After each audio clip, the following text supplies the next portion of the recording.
Bonjour amis de YouTube, après avoir parlé du couple et puis de la part d'ombre, et bien entendu antérieurement présenté mon livre, aujourd'hui je vais vous parler de votre folie intérieure.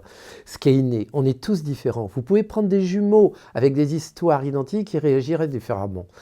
Il n'y a rien à faire, il réagira le premier par rapport à l'autre totalement différemment. Donc on a tous un capital au fond de nous-mêmes, mais qui est la plupart du temps inexploité. Ensuite, il y a l'acquis. L'acquis, c'est ce qu'il y a à notre passé, à notre culture, à la religion, les dictatures du sérieux, les dictatures de la vertu, enfin le politiquement correct, qui fait qu'on étouffe. On étouffe totalement notre inné et la meilleure représentation va être une représentation par rapport au monde extérieur. C'est-à-dire qu'on joue un rôle où on étouffe un peu notre identité, notre personnalité profonde. Et il faut bien se dire que quelque part, quand on bloque quelqu'un, automatiquement, ça mène la rébellion. Donc trop de lois tue la loi et provoque le bordel ambiant. Trop d'impôts, automatiquement coule l'impôt et il n'a plus de consistance authentique. Donc ce que je voulais vous dire, c'est qu'on arrive à un moment où on est entouré, et alors l'informatique, c'est le bouquet final, c'est la cerise sur le paquebot, c'est-à-dire que on arrive à avoir une informatique qui devait nous aider, qui nous bouffe complètement. Et automatiquement, on croit que notre originalité ressort, mais en fait, c'est une réaction. Les gilets jaunes, les manifestations, les Black Blocs, tout ça, c'est une réaction par rapport à un blocage complet.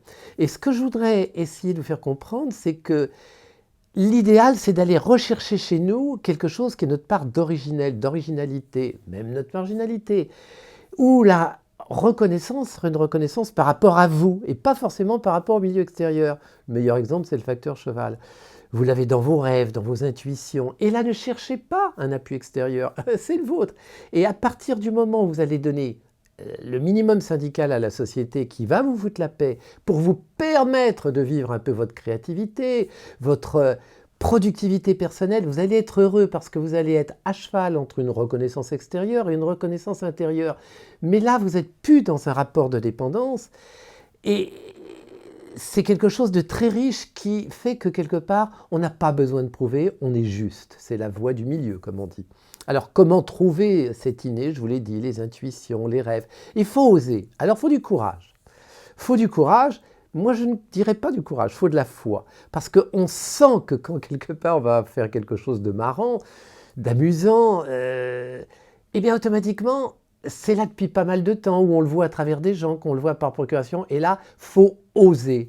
Au fond, la vie, c'est de, je le disais dans les anciennes vidéos, c'est de la norme avec un filigrane de folie. Il faut oser avoir la foi d'être soi-même et d'arrêter d'être dans une représentativité, dans du politiquement correct qui devient pénible, qui asphyxie. Voilà, je vous remercie de m'avoir écouté, c'est très court. Bien entendu, c'est quelque chose qui prête à réflexion parce que ça va vous interroger.